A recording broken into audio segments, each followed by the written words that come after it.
Hey guys, welcome back to Adventure Camping. Tactical Nut here, and today we're here to talk about the Peter Swanepole Evolver 4. So stay tuned.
Okay guys, as my normal method goes, let's talk about the specs of the knife and then we'll run down the uses for it, the maker himself, what I think about it, and what I recommend it. We'll start off with, you have a 3.5 inch blade, which I'll let you get a look on each side here. Sorry about the lighting. Made out of an N690 steel. A 5-inch grade 5 titanium handle scales, giving you an overall length of 8.5 inches. So now we'll give you, let's move the camera a little bit more to the sun. Look at the chamfered edges that you have on here. As you can see, a frame lock design. There's your lock up right here. It is a, what we call hidden flipper design.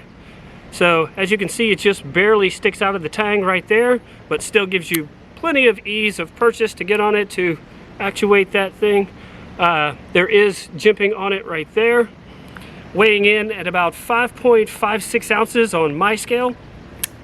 This is, of course, a frame lock, but you do have a stainless steel insert. Maybe you'll be able to see it right there. So that way you don't have the blade steel hitting the titanium. Open pillar construction, which is my favorite always, because it, a little less weight and of course easier to clean. The pivot screws, in case you have not seen one like these are 5-hole pivot screws. Unfortunately, you can only get the tools in South Africa. I have been fortunate enough to have a friend that had the ability to 3D print the tools off of the specs of it, and so he made me 2 sets of them, so that way in case I ever need them, I have it ready to go. Now, pocket clip is right or left side, and it is tip-up design, and the centering right here is perfect. The bushings, I asked him about them. He couldn't remember if they were Teflon, since this is an older design, or if they were the phosphor bronze. Either way, it has functioned extremely well, easy to use. As you can see, flips out with no problem, is very smooth. Now I will say, just to be honest, when I first got this, the detent on it was really strong. But just overcame it by 1, using it a lot, and then 2, I just kind of hyperextended this a little bit a few times, the lock bar itself, and it has been perfect ever since. I was fortunate enough to be able to trade to get this from a buddy of mine, and he had it for a long time, so I don't know if it's either how he used it or just from not being used or anything like that, but just something to note. It does not come with the lanyard or the bead. That is from Grumpy's EDC. I'll leave a description to him as well, just like I'll leave the one for Peter down below. Now, the N690 steel is a really good steel. I've used it on several other knives. It's a popular steel with South African makers. Not sure if I showed you the logo. It's a good steel. It is kind of a perfect blend of ease of sharpening, edge retention, and corrosion resistance. Now, it's not a super steel where you're going to get 1,000 cuts before it goes dull, but I mean, this is going to take care of most every task that you throw at it. And like I said, with ease of resharpening, literally each time I've resharpened this, I think it took like 10 passes on each side on my fine stone on the work sharp, and then I would strop it a little bit or use a ceramic rod, and it's right back to shaving sharp. So in the field, this is great just because it's so easy to resharpen. Now, most people are not going to use custom knives out in the woods and stuff like that, but I use mine for everything. I'm never going to own a knife that I don't use or that I baby. That's just kind of not how I roll. If I get a knife, it's because I want to use it. Now, run through this again, give you the edges. All the detail here is just incredible. It's extremely comfortable in hand. It fits in it really well. There's no hot spots. I mean, even when I was bearing down on it, because I did some carving with it, maybe you can check it out on Instagram, or actually, hold on just one second.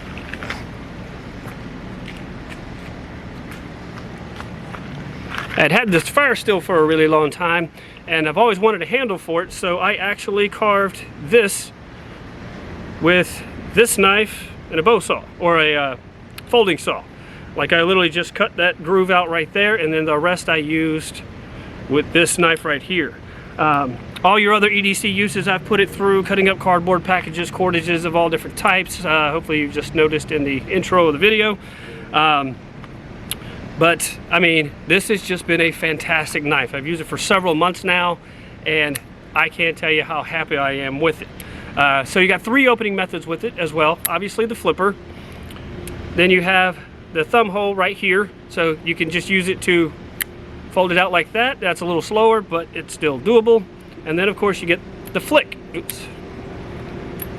We used to always call this a Spidey flick when you had a Spyderco, and since it's not a Spyderco, I spoke with him a little bit, and I'm like, we got to come up with a new nickname for it. So then we came up with the Free State Flick. I haven't been doing this as much, but once you're getting back in the routine, you're popping it out just like nothing. So a fun fondling knife, just sitting around flicking it. I do that a ton with my knives just because, 1, I just like fondling knives, and 2, I also like to put a lot of wear on it in a short period of time if I know I'm only going to do a month long or several months long usage before I do the review. So I'm going to put a lot of use on it, a lot more than people normally would in that period of time. Of course, I carry it every day, and I use it every day. There's never a day that goes by that I don't use my pocket knives, and so when it's in a testing phase, I'll start inventing reasons, right? That way you get the extra uses out of it. I like these cutouts right here, right? So it exposes the hole, but also makes it more comfortable for opening. And then of course, not just for opening, but when using, right? I mean, it's just been awesome. Now, with the maker, Peter Swanepole. I got to meet him about 3 years ago at my first blade show. I got to spend a little bit of time hanging out with him, getting to know him for the first time. And then it came to, we were in a, or still are, in a chat group together. And everybody in the chat pretty much participates every day, all day. I mean, we chat a lot. And so over the years, I've gotten to know him pretty well. Really nice guy. I mean, really pushes to constantly improve his designs, because the one before this was a regular flipper where it stuck out further, and that's why he called this the Evolver, because he wanted to have a flipper that obviously the flipper didn't stick out, so, you know, kind of a new idea or new design. He's continued ever since then to push himself. He's got a lot of great work out there. You should really check him out. He's out of South Africa, obviously. And so you can get his stuff through him, or a lot of times they'll have his stuff on South African Custom Knives. So I really think you should check him out. So a really good guy, really hard worker that really constantly strives to improve his work, and he does an exceptional job at it. I love the color of this one. Obviously I didn't pick it since I traded someone else for it, but man, it just is awesome. I mean, you could definitely see the usage on it. You know, it's got some of the anodization gets scraped off, but to me, I don't care about that because that just gives it more character, right? I love a knife that's been used and that looks like it's been used. To me, that's just kind of gives it a little more appeal, right? I mean, your chamfering, I don't see up here, as you can see, even around here, I mean, it's all over it. I mean, that was just a lot of time and effort and detail, and to see that, and I mean, it's just clean. It's just got good lines. I mean, it's so nice. Can you tell I like it yet? So, yeah, I mean,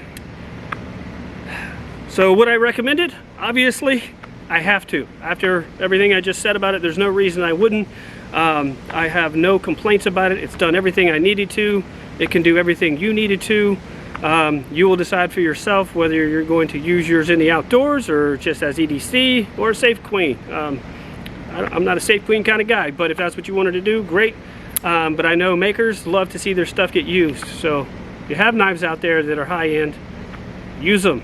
You'll make the makers happy. And if you spent your hard-earned money on it, to be using it anyway, right? All right, so one last look. We'll give it one last pass through. Yes, this is the first video on my new camera. I got the Canon EOS M200, kind of a beginner's camera, and partially from advice from Peter, because he also does photography. So I respect his opinion, and this was a really good deal. Most I've definitely ever spent on a camera, but I'll tell you what, thanks Peter. Definitely happy with what I got. The knife, because I also have one of his fixed blades, which is how he got started, by the way. He started making fixed blades and then kind of wanted to push his skill level, so he started going to folders. And then once he started doing the folders, has constantly tried to push himself, improving designs and coming up with new stuff. And the man just rocks it. I mean, he just keeps knocking it out of the park. And I just can't stop showing it to you because it's just pretty. All right, guys. Hopefully this will help you in your purchasing decisions of looking for a new custom knife. Check out Peter Swanepole Designs. I guarantee you'll be happy that you did. I'll leave his links in the description below, along with the African custom knives. And in the meantime, guys, be prepared, have fun, check out Swanepole Designs.